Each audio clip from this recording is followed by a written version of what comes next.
Dear Rotarians, it's good to connect virtually with all of you to deliver the opening address at the Odyssey, the flagship conference of the Rotary Institute for South Asia. We have started the new year with a strong sense of hope and optimism. This is not just because of the success in speedy development and now actual deployment of the vaccine, it is also to celebrate for having endured, survived, and overcome the challenge of a grave pandemic with great resilience, fortitude, and determination. The year long response to the pandemic across the globe, in my view, exhibited all that is noble and uplifting in the human spirit. We witnessed the fearless and selfless dedication of the aptly called COVID warriors, the frontline healthcare professionals and workers. In several instances, we saw the commitment and patience of people in law enforcement who had the difficult and unenviable task of implementing the strict lockdowns and the curfews. We also saw spontaneous and generous support from citizens to their governments in their efforts to contain the pandemic. We saw the collaboration of scientists and pharmaceutical researchers in a race to synthesize the vaccine in record time. We saw countless volunteers help friends, colleagues, neighbors, and even strangers with food, medicine, and during emergencies. Most importantly, private enterprise, which is what most of us represent, has played an important role in how we collectively as a society dealt with the public health challenge. All of you Rotarians too have played an integral and stellar role in this global effort. And this is not the first time that Rotarians have risen to meet the challenge of a deadly pandemic. I am told that even during the Spanish flu of 1918, Rotarians were at the forefront of community service. Few institutions in the world can claim to have served humanity through the course of two pandemics spanning more than a century like you, the Rotarians, have.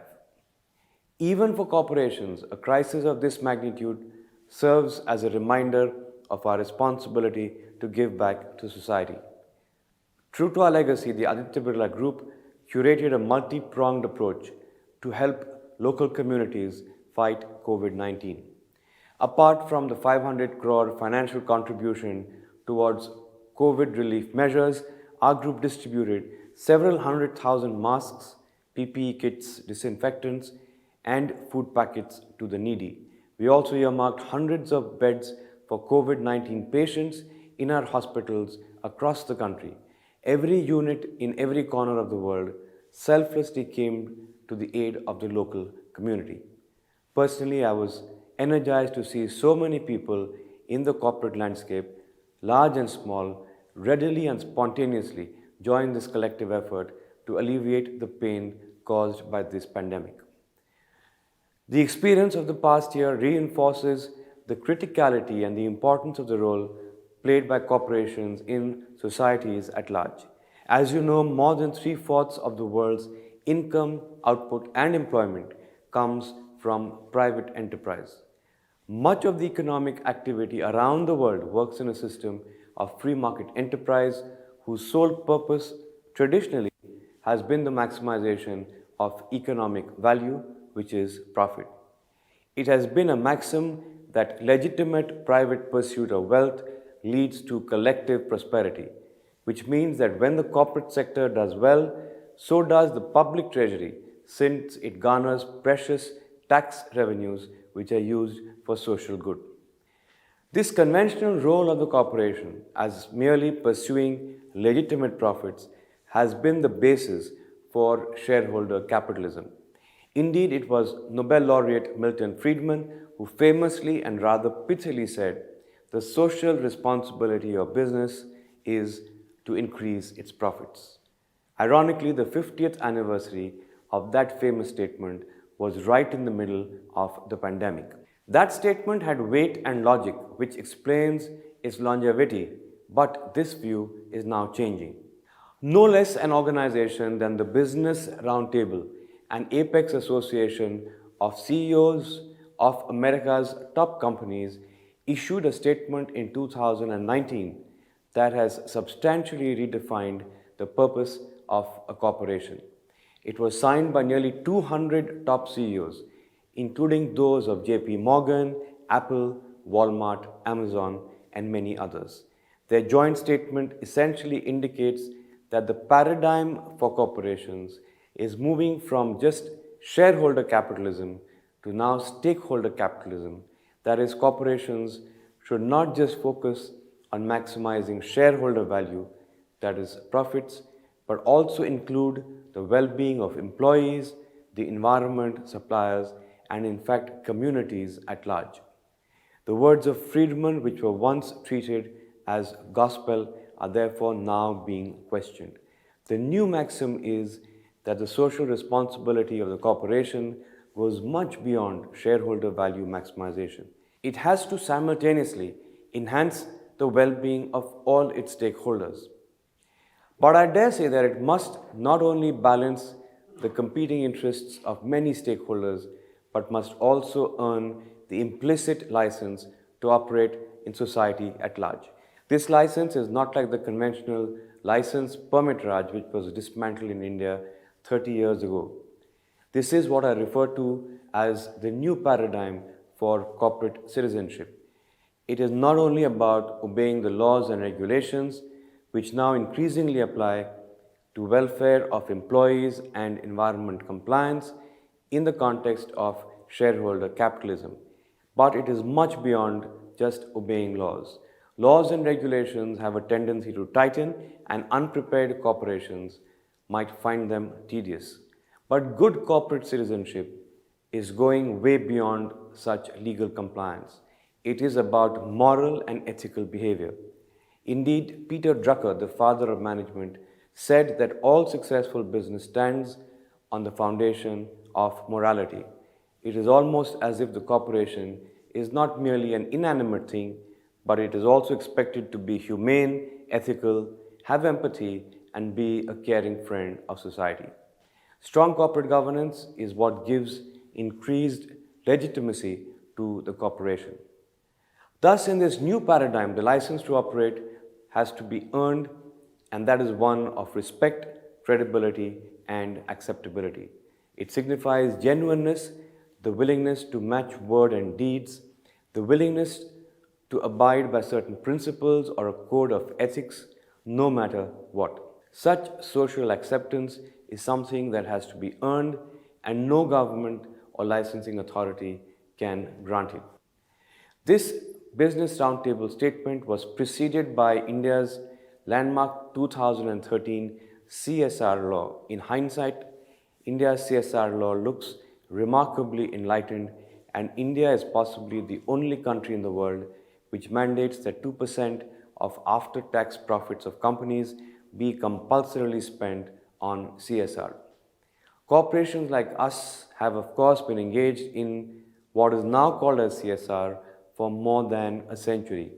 As you might perhaps know, my great-grandfather, Shri G.D. Birla, was a believer in Mahatma Gandhi's view of corporations being trustees of social wealth.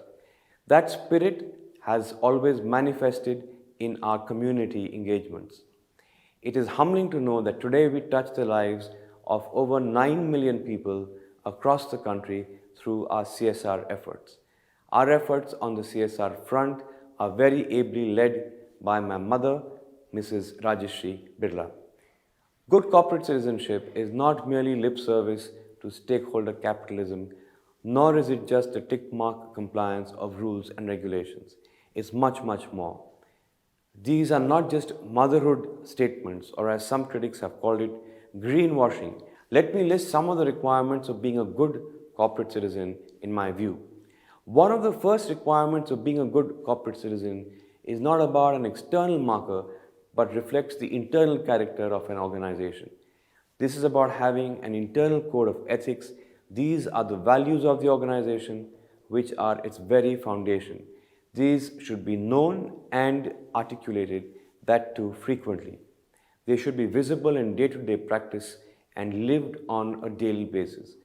Let me share an example. In the early days of the pandemic, when panic buying was being witnessed all around, a UK retailer opened stores 1 hour early every morning exclusively for senior citizens to come and buy provisions. This simple gesture exemplified empathy, an integral value that good corporate citizens must have.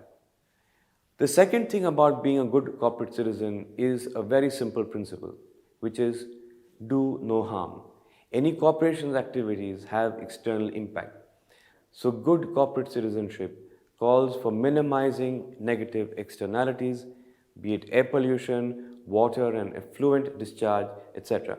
Of course, the laws keep getting tighter, and compliance within the law itself makes the corporation take such actions. But good corporate citizenship is not just about complying, but also about being aspirational, perhaps matching globally best practices or setting even higher, newer benchmarks. Just as an example, two of our group companies, Hindalco and Ultratech, came together recently to innovatively convert an environmentally sensitive waste product called red mud into a safe and valuable input for the manufacturing of cement. This illustrates two key aspects: the principle of the circular economy and also proactively going far beyond mere compliance. The third requirement is about expanding the community around the concept of good corporate citizenship.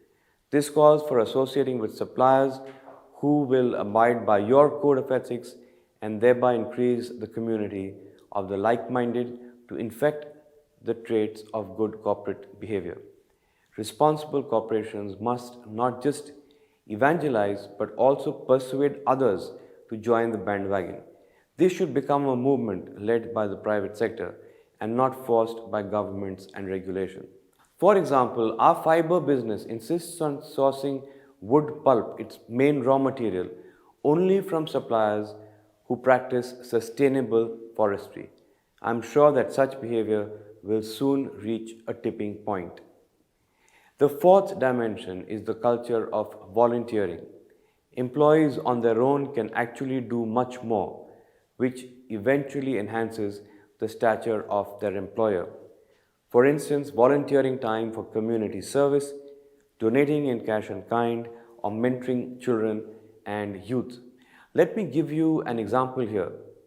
At the height of the pandemic, when migrant workers were facing hardships, a call for help within the group elicited an overwhelming response, with more than 26,000 employees of the group helping workers recharge their mobile connections. A corporation can encourage, recognize, and reward such initiatives among their employees.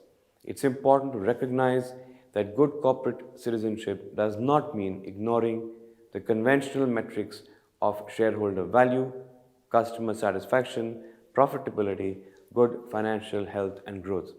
Indeed, research has shown that employees increasingly feel good and energized about working for such companies.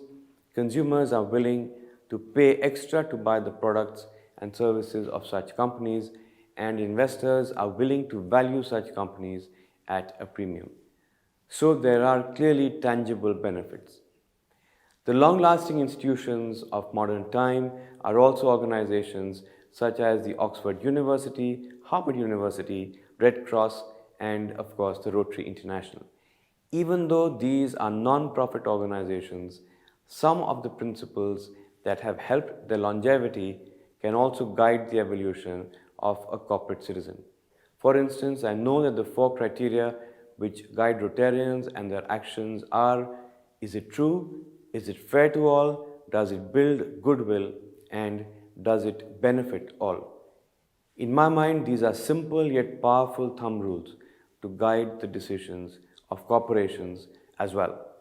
Finally, I must emphasize that everything that I have outlined as a hallmark of good corporate citizenship is certainly not antithetical to creating lasting value and wealth. The leap from goodness to greatness for a corporation is not only about the metrics of profits or sales. There is an intangible element as well, and that intangible element is good corporate citizenship. Thank you.